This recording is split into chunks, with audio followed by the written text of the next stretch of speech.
never again. Again, never again, again, never again, again. Hello and welcome to this special broadcast on I-24 News. I'm Ellie Hochenberg, and on International Holocaust Day, we are here at the Yad Vashem Holocaust Museum. And to begin this broadcast, I would like to reflect on memory itself. Names, dates, numbers, there are many different things that compose our national collective memory. But in order to get a full grasp of history and what results of it, we must not dismiss how we feel, the private, the mutual sensations. Yes, memory is about what happened, no doubt. It's about the fact, it's about the truth, and yet it is also about what is engraved in our bones. It's about preserving an emotional collective memory.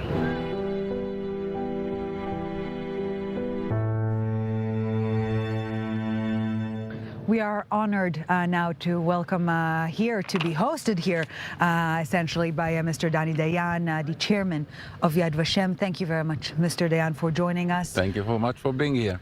Well, you know, the Holocaust is ground zero of humanity. It's the reference point, if you will.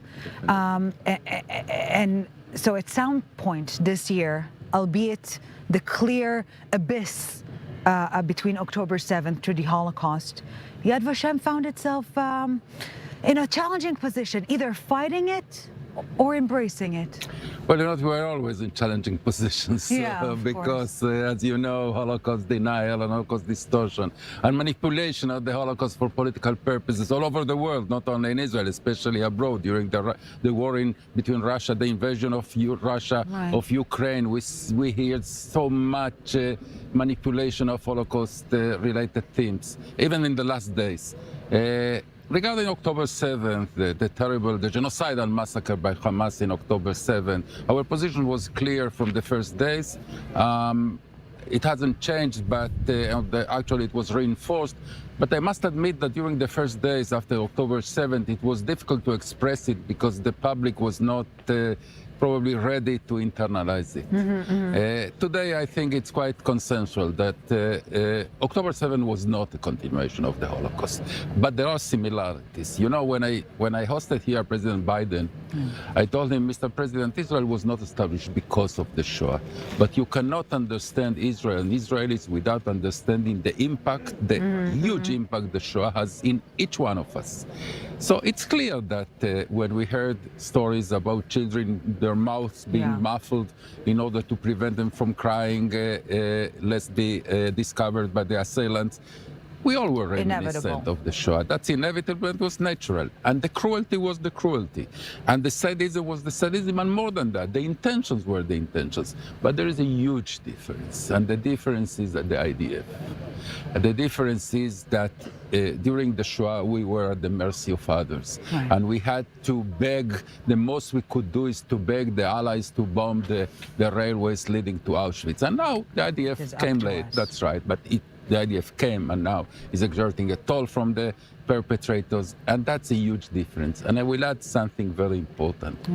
It is also detrimental to ourselves to make that comparison. I suspect that Hamas expects us to make that comparison, to feel as if the Jewish people is again in the Shoah, and we are not. We are an independent, sovereign, strong Jewish state. So for our own consciousness, it is important to make the distinction. But you know, Mr. Dan, even before October 7th, the opponent sought to utilize the Holocaust against Israel, the distortion of Holocaust, the denial of Holocaust, as you've put it. So all getting a second wind, if you will.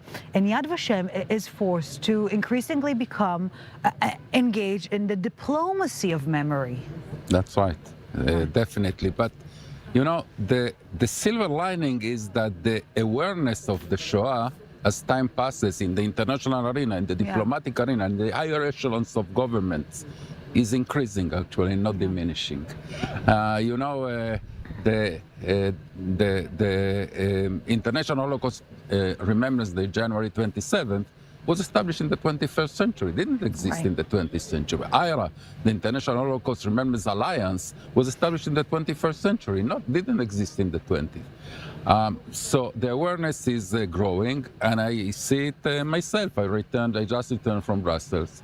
I met the entire top leadership of the European Union, President von der Leyen, her Vice President, the President of the Parliament, Mazzola, and all others, and their interest in the Holocaust, not only in the practical present implications of the Holocaust, but the Holocaust as you defined it, a ground zero of human history, modern history, is quite remarkable. Well, the silver lining. I did not even imagine that our conversation will conclude with such, and yet it did. Yad Vashem Chairman, Mr. Dani Dayan, thank you very much for joining us today. Thank you. Thank you for being here.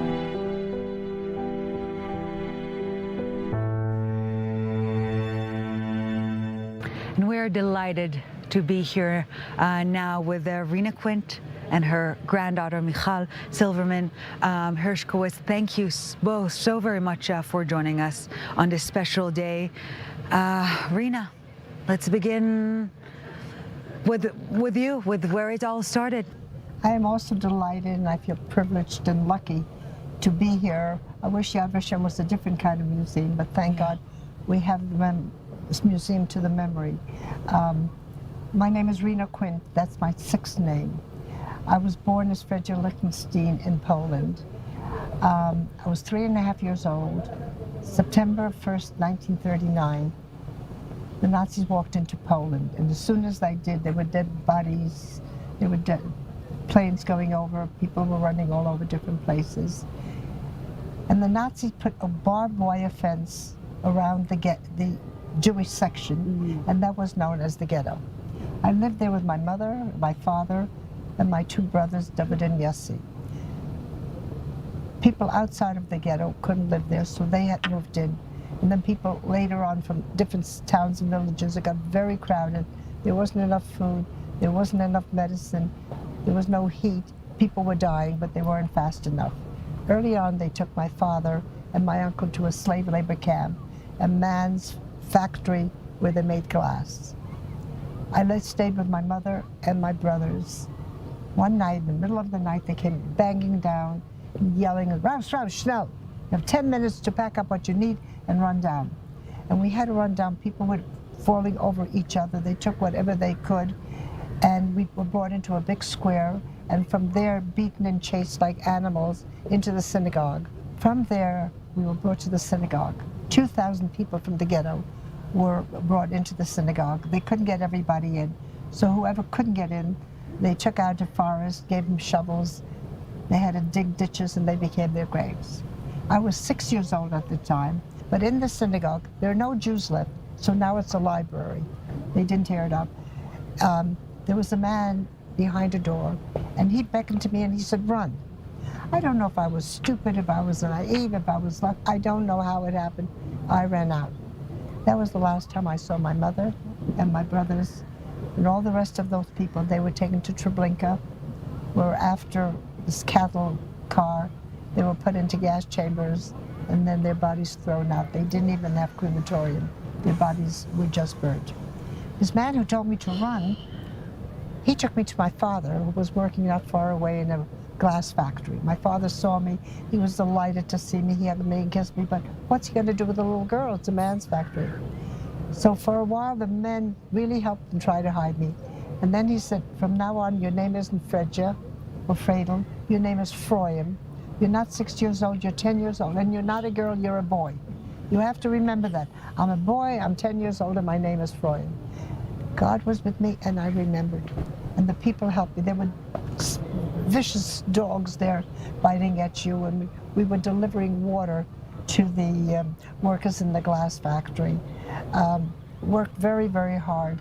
One day, the Allies, meaning the Americans, the British, and the Russians came, and they decided to send people out of extermination camps, concentration camps, ghettos, and work camps. And we were put into these cattle cars, 80 to 100 people, shoved in, no steps, no ramps, nothing to eat in there, nothing to drink, no toilet. And sometimes it could take 2 or 3 days to get there, so you can imagine. People went crazy, people fainted, people died. Terrible scenes. Finally, we crossed over from the border. We jumped out on the snow. We used the snow to eat it and to drink it. And I was with my father and my uncle. Nazi Germany came and they made it, with bullhorns, they made an announcement, you're being taken to camps. Men on one side, women on the other. We were a man's camp, but there was a woman either. My father realized he couldn't take me with him because the first thing you have to do is get undressed. And he met a school teacher. He gave me a picture, and he asked the school teacher to watch, and he promised to meet me after the war.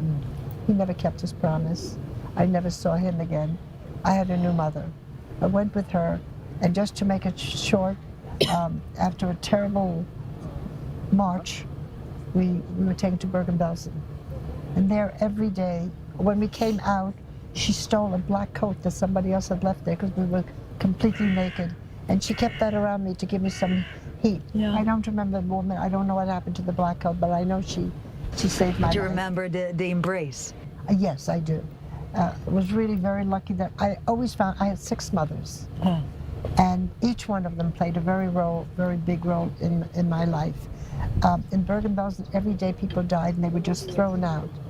And one day, all the bodies there, I had typhus and diphtheria. I know this because I found my medical chart from Sweden. And I also found all my records from Bergen-Belsen. And when the British came in, they made an announcement, you're free, you can go home. Where do I want to go? I don't know what home is. I don't speak the language that they speak. Anyway, I was taken by stretcher to a makeshift hospital. And then my luck started to change. Sweden had welcomed 6,000 survivors. I was one of them. Wow. And I was taken to Sweden, where I met another mother, because the one that I had disappeared. But I was taken to a hospital where a Swedish Christian couple wanted to adopt me. But the people around me said I was Jewish and I should go to Palestine. I said Palestine because there was no Israel in 1945. Just imagine if we had an Israel. That's why Israel is so important. Thank God today we have Israel, we have a state, we have an army, we have food. We didn't have anything at that time. And you know, Rena, I'm listening to you and you're telling all of this as if it was a story, a tale of someone else, and yet it is your life. Was it always like that, Michal, growing up? Yeah. To me, she was a grandmother before anything else. Also, she doesn't have a European accent. She sounds very American. She dresses very modern, very beautiful. She was always a grandmother, but then again, she did always speak about the Holocaust. It was always a story. We always came to Yad Vashem. She always knew how to talk to grandchildren at the right age, how to address the Holocaust. Always speaking to groups. It wasn't always. It was 1981. When I first came, but when I was in Sweden, I met a woman who lost her daughter. And when her daughter died, she had gotten papers and somebody was sponsoring her and she had the money and tickets and I had the luck and she asked me to be her daughter. She brought me to America and I became an American citizen. By this time my name was Fanny after her daughter and I got her daughter's birthday. Now I found my own. And then she died in America. And then I was adopted by another family, and they gave me a very, very good life. I had a good education. I learned English. When I think about... And to me, those are my great-grandparents, right. Lea and Jacob right. Globe. So if we're talking about this chain being a link in the chain, for you, this chain has an interesting composition here. It's not linear. They were wonderful parents to me, wonderful grandparents to them. And then when I got older, I married this wonderful, wonderful man who was a lawyer and a rabbi, and he wrote 17 books on Jewish law. Wow. And we always, after the 6-Day War, we came every year to Israel, and he always wanted to live here. And we brought up our children to be Zionists, and they wanted to live here. So in 1984, we came, and I started volunteering in Yad Vashem, first as a guide, and now I give testimony. Yad Vashem had a trip in 1989. I went back, I found my real birth certificate. I found my brother's birth certificate. I found my parents' marriage license, and my mother even had a prenuptial agreement from 1930. And the man who married them was Rabbi Meir Shapiro. So you were writing your story in retrospect. Yes. To but in a '89, large I found extent. proof of Yeah. everything. Wow. And wow. then Barbara Sofer, who helped me write my Yeah. book, it's called A Daughter of Many Mothers. She wrote to Sweden and found my records in Sweden. Wow. And I had typhus and diphtheria. Yes. And so then you I got found proof to your journey. But again, when after she years, was yeah. 9 and she went to the States, she didn't have any siblings or parents with her to remind just- her. So it was a new page. It was a new start. But then I'm thinking about so many years later, again, to get proof to all the experiences was there really was. born. Yeah, yeah, you are real. You are real, and you're here with us. That's what I said. That's yeah. what I said. I'm really here. You're really here. And speaking of this sense of being present, you know, Michal, you and me both, a third generation. How do you see your role? Is it a burden or an asset? Definitely an asset. Definitely, I mean, the Holocaust is something so big in our day-to-day life as Jewish and Israeli people, and to me it's something very personal. It definitely changed once I became a mother. I started thinking a lot more about your mother and what she went through, and I can't even imagine. I'm also, my middle name is Sarah. It's after her mother. So. And Zikaron Barcelona did. Yeah. So, Rena, before we conclude, a message to the nation, to the people who listen, to the world so many years after and yet still so present. We need help very, very badly. We have the small state of Israel. It's a wonderful state. We have a state we never had. We have an army. We have each other. There is more people being united now than ever. We have to stay that way. We have to somehow or other win this war, because if we don't have anything, and we don't have any place to go.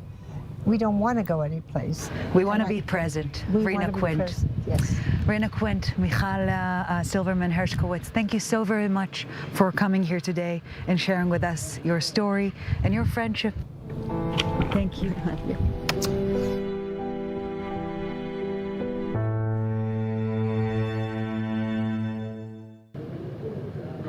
We have the pleasure now to be joined by Dr. Rozzet and Dr. Alex Avram. Thank you, gentlemen, so very much for joining us today. Unfortunately, Dr. Rozzet, Holocaust commemoration is always timely, every year, and yet every year anew, it feels at least more pressing than before.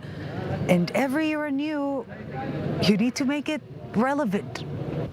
Well, on the one hand, Holocaust remembrance is always relevant because unfortunately the Holocaust was the kind of event that resonates with us and I think will continue to resonate with us.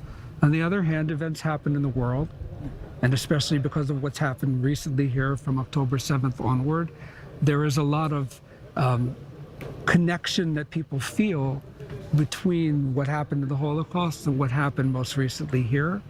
And many people feel, again, they have a sort of a visceral feeling that somehow the Holocaust remembrance needs to be different this year. And Dr. Avram, only earlier this week, new data revealed that only 245,000 survivors are still with us. So when it comes to capturing every testimony, every detail, every bit of it, no other way to put it, it's crunch time.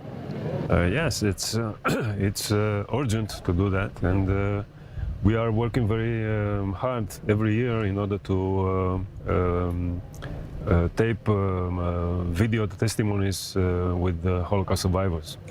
And we are looking for names of Holocaust survivors that can give testimony. And they still emerge, yeah. They are still, yes. It's not so easy because most of the survivors are in their 80s and 90s, so and not everybody can give a coherent 3 hours long testimony. But we are doing a lot of efforts.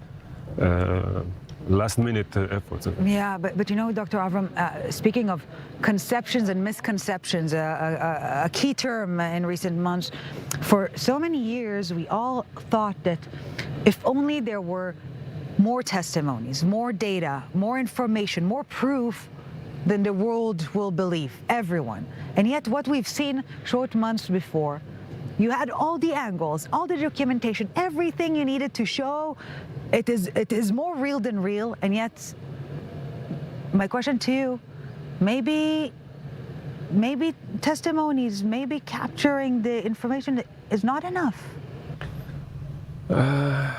Look, if there are people who don't want to believe, Yeah. it's against ill will. There's nothing to be done. We are trying to convince or to show the facts to the people who are in between. You know, Yeah. it's the normal people that can don't have an agenda. Right. Against, because you can take documents from the Holocaust signed by Himmler or even by Hitler, okay, and somebody could say it's a fake.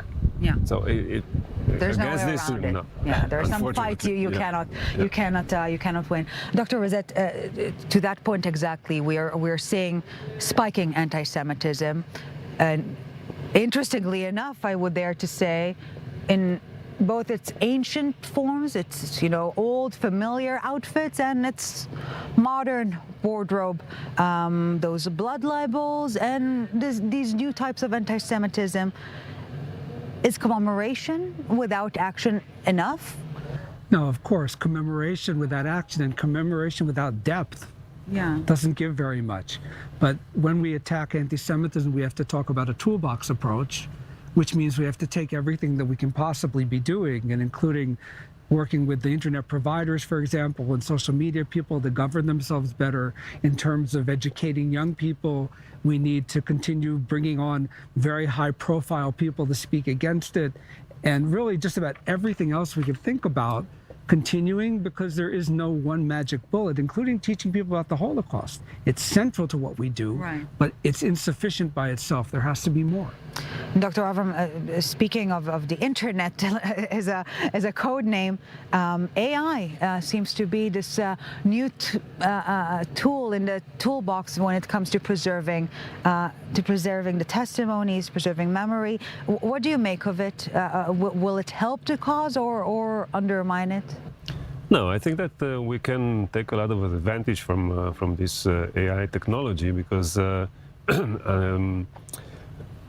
when speaking about cataloging documents for the archives, for instance, it's the classical way of cataloging them manually takes a lot of time. And in the last years, we have been successful in bringing to Yad Vashem very large number of documents from different archives. So I think that only with the help of AI, perusing this data and taking out the technicalities of it, but perhaps when thinking of the testimonies themselves, it might open the door to more disbelief or be a gateway for more exposure. We will have to wait and see. Dr. Rozzet, before we conclude our conversation, I must ask you the eternal question. Have we learned a lesson? Did the world learn the lesson? Honestly, I'm not sure what the lesson is. Right. There are many things we can learn from the history of the Holocaust. Much of that is often personal. Some of it is on other levels, including national. Did we learn lessons about how to stop bigotry and hatred? No. Did we learn lessons how to stop anti-Semitism? No, we haven't done that either. We study history, and at best it gives us insights. So if we look closely at the Holocaust, maybe we get some ideas about how to approach some of these problems. But again, history is not going to teach us exactly one-on-one what happened then shouldn't happen now, because what's happening now is always somewhat different. Yeah, it's not enough to read a manual of the gym. You need to actually go to the gym, right? Dr. Rob Rozzet, Dr. Alex Avram, thank you, gentlemen, very much for joining us today. Thank you. Thank you.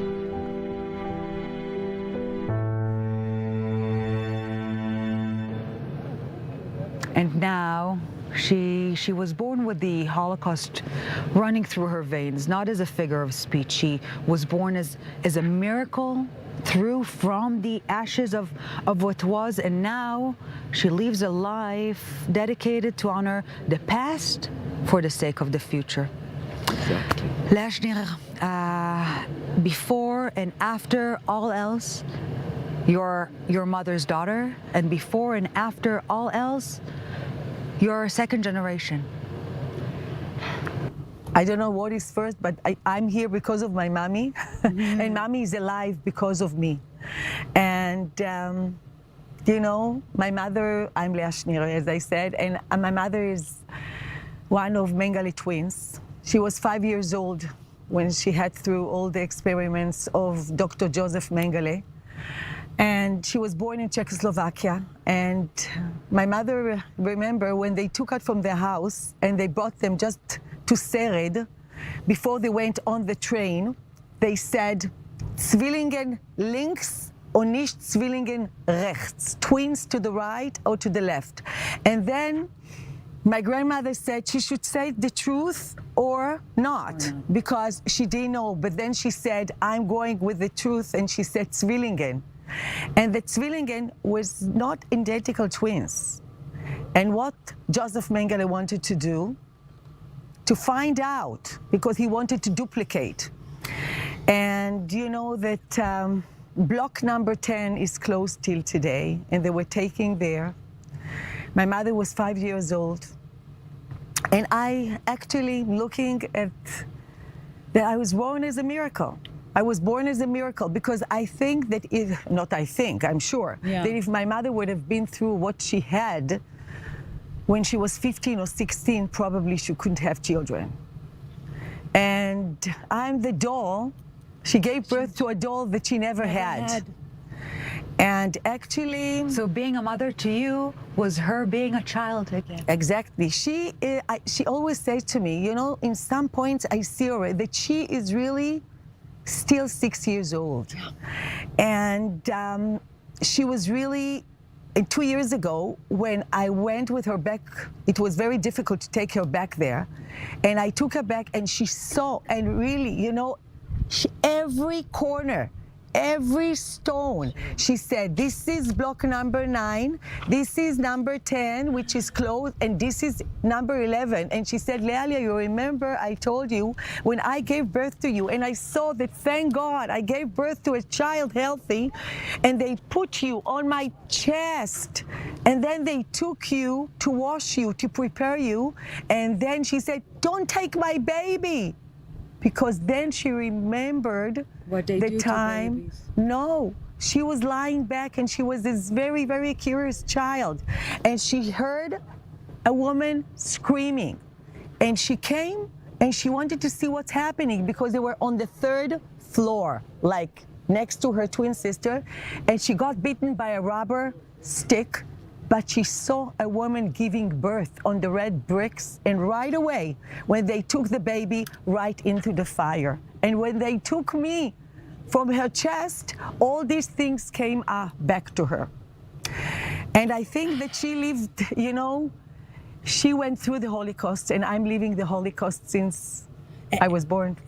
And to that point exactly, later on in the program, Lea, we will see the gut-turning and yet heartwarming encounter between your mother, Olga Shalmon, the old survivor with the new survivors of Hamas captivity.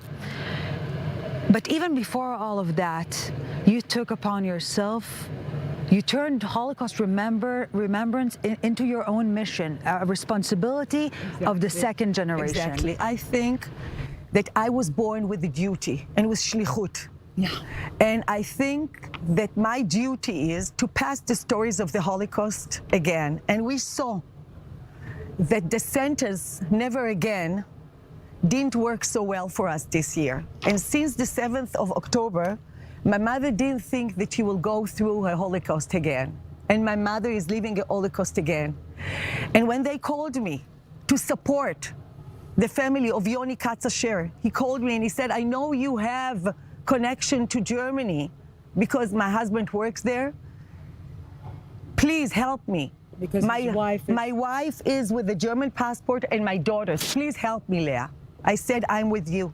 And when I flew to Germany, to Brandenburg tour, and I met the Chancellor and President and his wife, I took his hand and I said, Mr. President, don't let it happen again. Help those children to come out. My mother was 5 years old. You cannot allow yourself. Please help. He was looking at me. I took his hand and I said, please, he looked at me, his wife, he hugged me, and he said, I will do my best.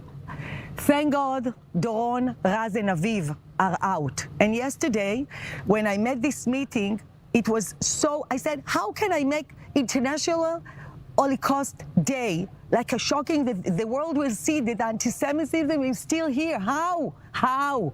I want to bring survivor from the Holocaust, Giborim. Heroes. Okay, they are heroes. They are not poor, the Holocaust survivors, they are heroes. We got this Medina because of them. Right. We have Israel because of them. And the survivors of the Hamas. And to say, if they went through All of this. this, who we are, we have to be chazaki, we have to be strong. We have a beautiful country, we have strong people, and beyachad nenatziach, and we will do it together. Only together. Lea Schenirer, a second generation, a proud, tall second generation. Thank you so very much. Thank you. And you have to remember, never again, never. And we have to work on it. Amen. It's Amen. our responsibility. Am Yisrael Chai. Thank you very much, Thank Lea you. Schenirer. זה הניצחון של אמא שלי, שהבת שלה והנכדה שלה. Survivors, selection, pogroms, massacre, all those chilling, painful terms making an unwarranted comeback this past year. Those sentiments, those terms that we thought belonged to our people's history, to the past, became our present, and awakening all those private and collective nightmares we have. And now, ahead of International Holocaust Day, those who've already been through hell and back, way back when, are meeting those who are now forced, just now, to share this agonizing destiny with them. The survivors of the Holocaust, the survivors of the Hamas massacre, are getting together to strengthen one another, to comfort one another, but before and all else, just to be together, just to hug. I feel with all of you, I feel the importance of this meeting. This is something that it's a special bond. מרגיש שההיסטוריה חזרה על עצמה, במובן מסוים. בשנת 2023, עם מדינה, עם ממשלה, עם צבא. אבל אנחנו חזקים, נכון אופליה? בוודאי שהיו לי מחשבות של שואה. כשאני צריכה לשמור אוכל לילדות שלי ליום למחרת, אז זו המחשבה שעולה. איבדתי את סבתא שלי השנה שהייתה ניצולת שואה, ואיפשהו אני מתנחמת בזה שהיא לא הייתה צריכה לחוות את זה שוב. או לראות את המשפחה שלה חווה את זה שוב, לאבד בת.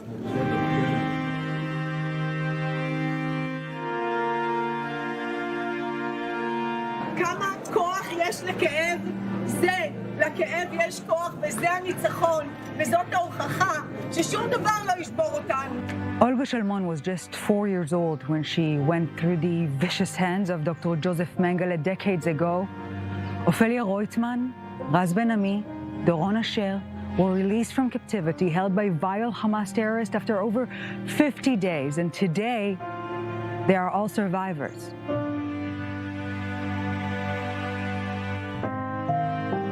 Did you ever believe, Olga, that we will once again be talking about the term survivor? I prefer to be called a struggler. I struggle all my life for my family because I know I'm needed and I'm wanted and they need me. And I feel as a witness, it is my duty. And I just must talk about it after 50 years that I just couldn't talk. את מרגישה כמו שורדת? זה מרגיש לך מושג הגיוני בכלל? לא, באמת לא. היינו בזמן מאוד מאוד קשה. מאוד מאוד קשה. אני מקווה שכולם חוזרים משם. הם צריכים לחזור בשביל לא להרגיש כמו הרגשתי. עכשיו, עכשיו, עכשיו, עכשיו. והגעת לכאן היום בעצם שורדת, מחבקת, שורדת, שורדת, מחבקת, שורדת. הגורל, the destiny is intertwined.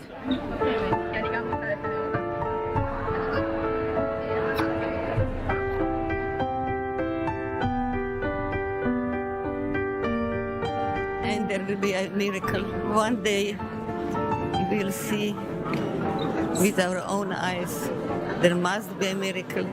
Otherwise, there is no way of going on. פשוט ככה. פשוט ככה.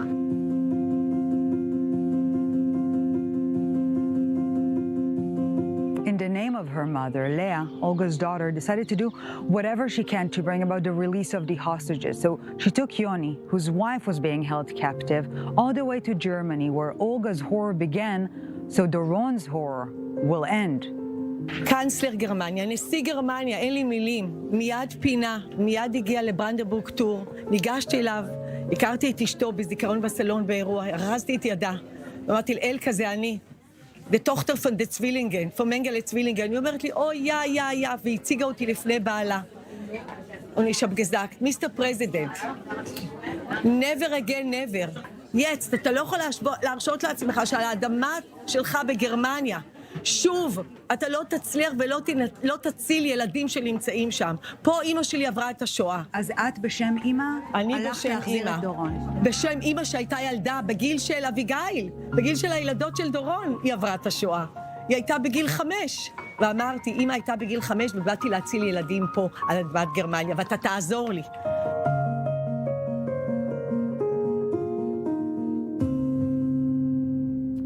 The Eagles once sang, "Some dance to remember, some dance to forget." And it seems that Germany decided a long time ago that forgetting is not an option, and yet that it refuses to be haunted by the past. It decided to remember not in a passive tense, but actively make room to what was and what is. And we are here at the German embassy in Tel Aviv. German ambassador to Israel, Mr. Steffen Seibert, is hosting us here. Thank you very much, Mr. Ambassador. We are meeting here in the context of the International Holocaust Day. Is it getting a new meaning this year? Not an entirely new meaning, but I think this year reminds us that Holocaust Remembrance Day is not just about looking back and knowing the facts of the past, which is incredibly important, but it is also about applying the lessons to the present and preparing for the future. And, you know, in many ways, Holocaust Remembrance Day for us Germans reminds us of what the basis, the foundation of our democracy is, and that is to know our past, to take full responsibility for the crimes of the past, to draw the lessons out of them and to apply those. And in that sense, the terrible events of the 7th of October and what happened afterwards make this day even more current, even more important for us. Because one of the lessons is that we have a responsibility for the well-being of Jews in Germany, and also for the security of the State of Israel. There's the famous quote by Chancellor Merkel that she used in the Knesset in 2008, the security of the State of Israel is part of the raison d'etat of Germany. And of course, what happened on the 7th of October, the Hamas terror attacks, were an attempt to not only annihilate Jewish lives in terribly large numbers, but also to completely put in question the right of existence of Israel in this land, and that's where Germany cannot stand by idly. Yeah, and yet there is a very painful debate here in Israel on whether it is right or wrong to draw these comparisons between the Holocaust and what happened. I'm not drawing a comparison. Let me say this. I don't think it is. I don't think it serves anybody to draw comparisons. The Holocaust is and remains a singularity, a unique crime. The destruction of 6 million lives. This is not to be compared. Even though I would say that some of the atrocities committed on the 7th of October and what we now know about them are so horrific that they do evoke memories of what happened during the Holocaust, that I would say. But it's not the same. This is not what I wanted to say. Nor did I imply that you did, Sarah, but an important clarification. Indeed, as mentioned in the beginning of our conversation, Holocaust remembrance is an integral part of German culture, of German consciousness, of German policy, and yet fresh figures suggest a 320% rise in anti-Semitism, that symbols of Jewish lives are decreasing throughout Germany. Maybe preserving the memory is not enough. No, preserving the memory is not enough. Preserving the memory, which also means preserving the facts and making sure that the facts of what happened are conveyed from one generation to the next, that is, I would say, essential. This is what the schools have to do, the media have to do. But it's not enough. You have to apply this to the present situation. You have to make sure that Jews can live peacefully and without fear in Germany. This is, I think, a very acute task. And it pains me to say that I know that, I hear stories from Berlin where Jews say we cannot speak Hebrew. Israelis, yes. not Jews. Israelis say we dare not speak Hebrew in the underground, or Jews have the Star of David painted on the walls of their houses. It's painful, and there can be no tolerance. There needs to be a strict application of the laws, but beyond the laws, I think there needs to be a civic uprising. People need to say, no, in my country, this is not how you treat Jews. This is not how you try to exclude them yet again. Mm-hmm. If you have problems, and many people have problems, with the way Israel conducts the war in Gaza, okay, this is a country of free speech. Take to the streets, demonstrate, but don't do this in an anti-Semitic fashion. Don't do this in a way that shows understanding for the atrocities of Hamas. Don't do this in a way that says Israel has no right to exist. Mm-hmm. And where people overstep that line, our laws need to be strict and they need to be applied, and they are applied. And in this respect, Mr. Ambassador, Germany stands out in its reaction to October 7th. If we're looking at other Western European countries, why is that? Is it only I would say, quote unquote, just the historic commitment to Israel, or is it a more profound moral foundation that we share here? I cannot speak about or for other countries. For us, seeing what happened on the 7th, I think you don't even need to go back to the Shoah to know that what happened on the 7th is something that no state could have accepted, that every state would have had to answer militarily in a very strong way. This is what people expect of their state to do when they are attacked in the way and killed in hundreds and thousands the way they were killed. I don't think you need to go back to the Holocaust. But of course, Germany and Israel have a very singular, unique relationship. We cannot step out of history, nor do we want to step out of history. So yes, we stand by the State of Israel in its right to self-defense. And self-defense means more than just pushing Hamas back behind the border. It means making sure that no such attack can happen again. This is what the people in Israel can fully expect their state to do. Now, from the outset, we've been talking to the Israeli government publicly and behind closed doors about how this war should be fought. And that the way that this war is fought must make very clear that the enemy is Hamas and not the Palestinian people. So we are a friend of Israel, even and particularly in this situation, but we're not maybe always an easy friend. We also push Israel or try to influence Israel to let in more humanitarian aid, which we're convinced is also in Israel's best interest.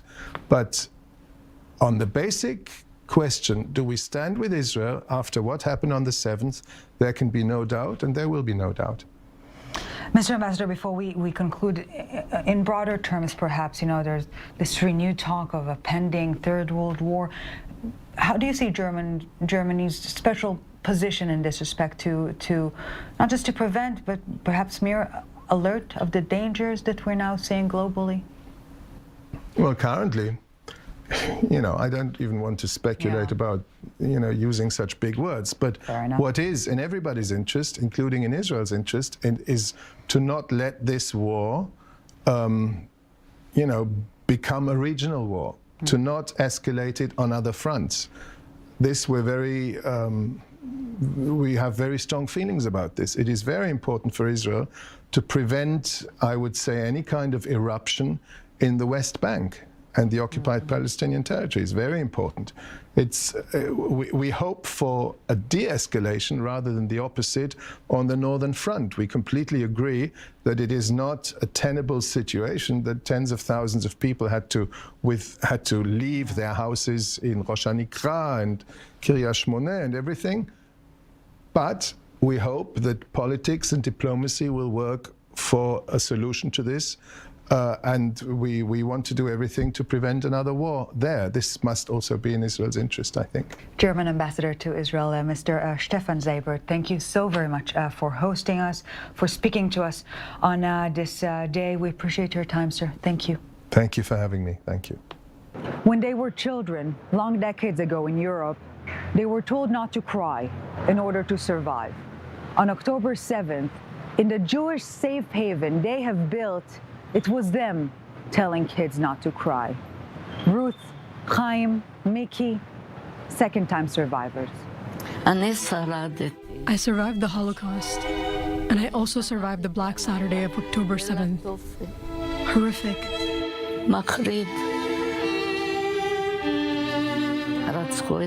They murdered my son. My heart hurts.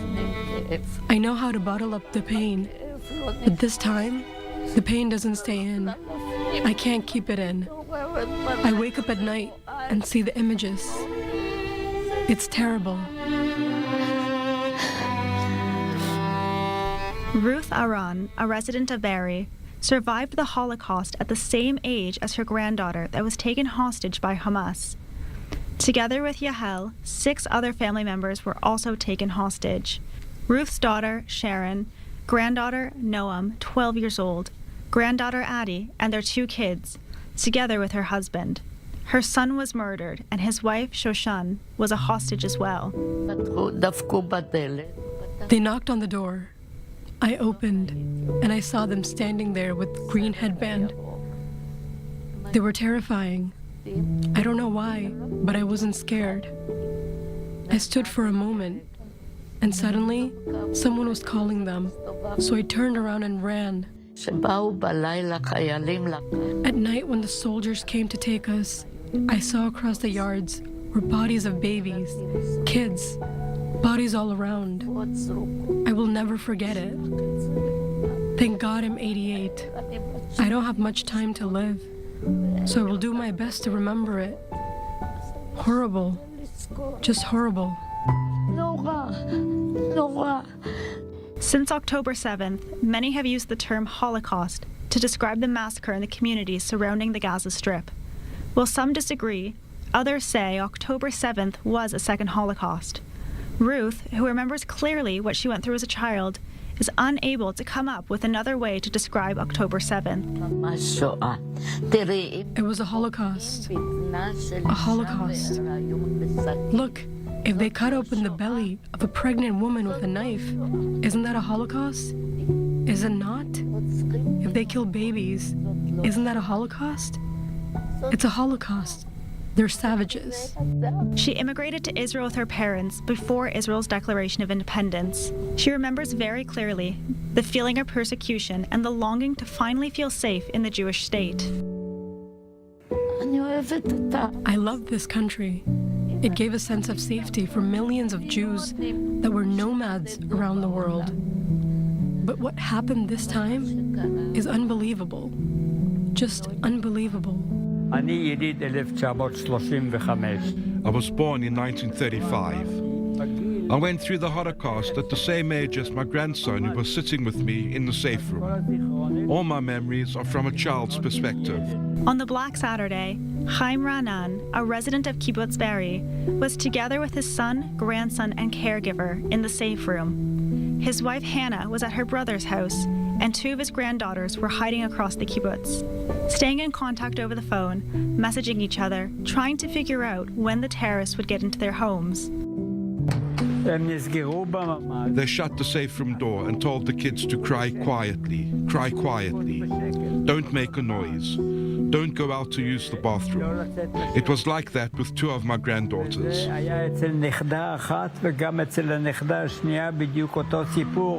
The horrors of that day were unimaginable. More than 100 residents of Kibbutz Be'eri were taken hostage or murdered. For me, this was a second Holocaust. I was even thinking about something that maybe not everyone would like to hear. I asked myself in numbers, what is greater, 6 million or 107? 107 is more. Because I felt those 107 in my flesh. I only later in life learned about the 6 million.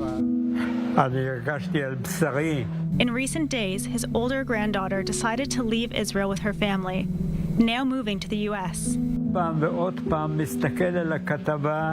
Today I watched the interview they gave to TV again and again, only so I can hear the part she says, "Grandfather, you know I love you."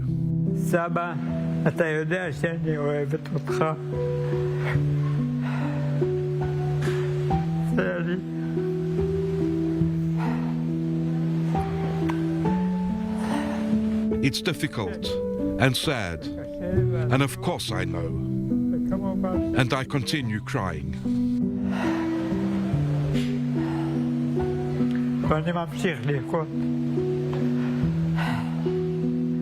Mickey and Tova Stern lost their son Oren on October 7th. He was a member of the security team at Kibbutz Nativ HaAsara. They live in a small village in southern Israel, and on that day they kept in contact with their kids about what was going on in the kibbutz, overwhelmed, facing the unimaginable. He never told his children or grandchildren about his life during the Holocaust, but he refuses to compare it to October 7th. I'm angry that we reached this point.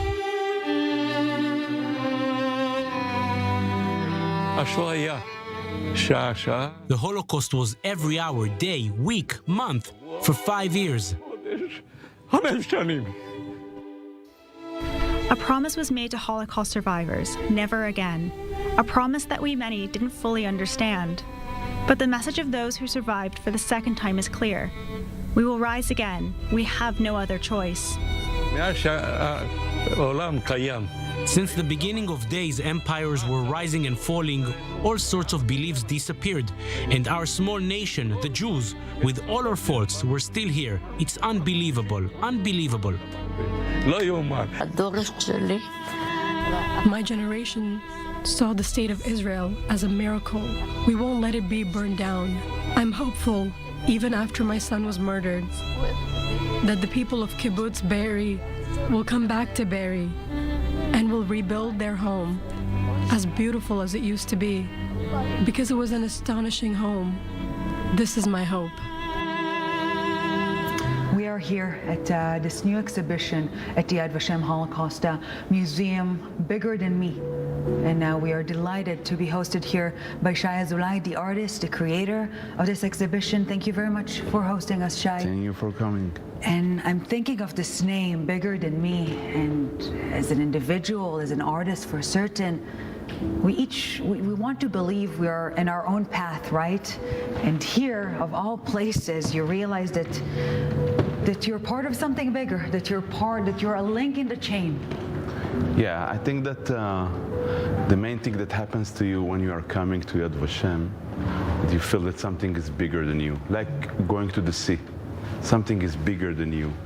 You have to be very modest, you have to look, you have to observe, you have to feel, but something that is much, much bigger than you, and you have to digest it.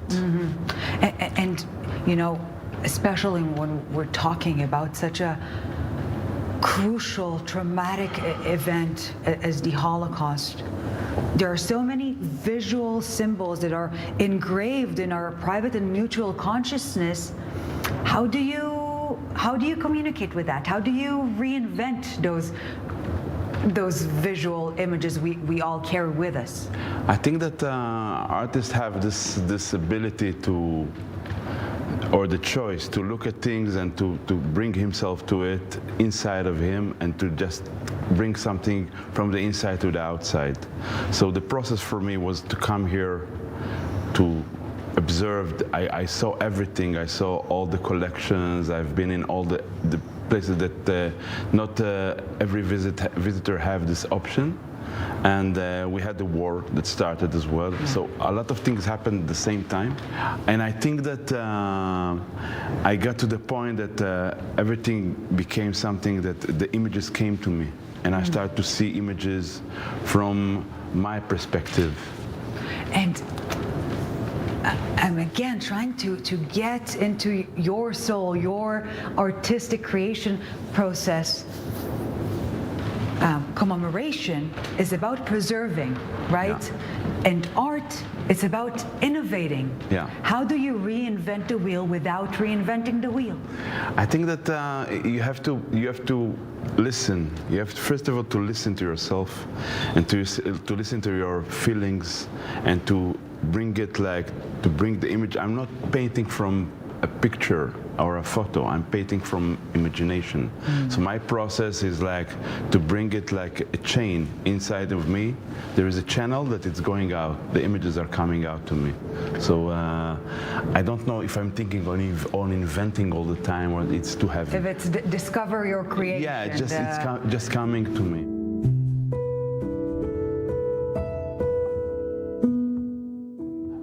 This piece, it's called Above the Shtetl. I took my wife at the start of the process to a date here in Yad Vashem, just to understand how do I deal with the images. And we got to the last area, the Hall of Names. We felt together that we want to see all the faces. There are so many faces. We want to see the faces, we want to know them. And I start to see myself and her flying, floating above, going up.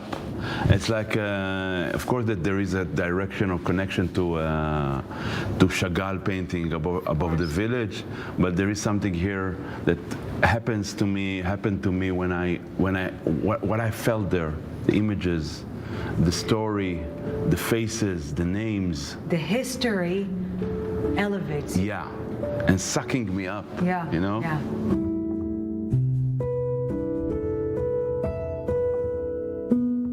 And let's conclude our conversation with a few words on this, because if it really speaks for itself, and yet you can see the generational change, and yet the generational connection this year, unfortunately, more timely than ever before. Yeah, this piece is named by Third Generation. I was thinking of how you are changing, like things are coming and going up in history. This first person is the Holocaust survivor, but this is the second generation of him and the third generation. And he's doing like something like, you can think of Yom Ha'atzmaut or Independence Day or just a party, but the party is very sad because the party is with the yellow star, so it's kind of there is so many levels in watching it. The tragedy is here. The horror, generation, the heroism, yeah, the grief, yeah, the joy, the challenge, life, and the success. Yeah. Yes, indeed, bigger than me, bigger than all of us. Shay Azulay, thank you very much for this. Thank you. Thank you so much.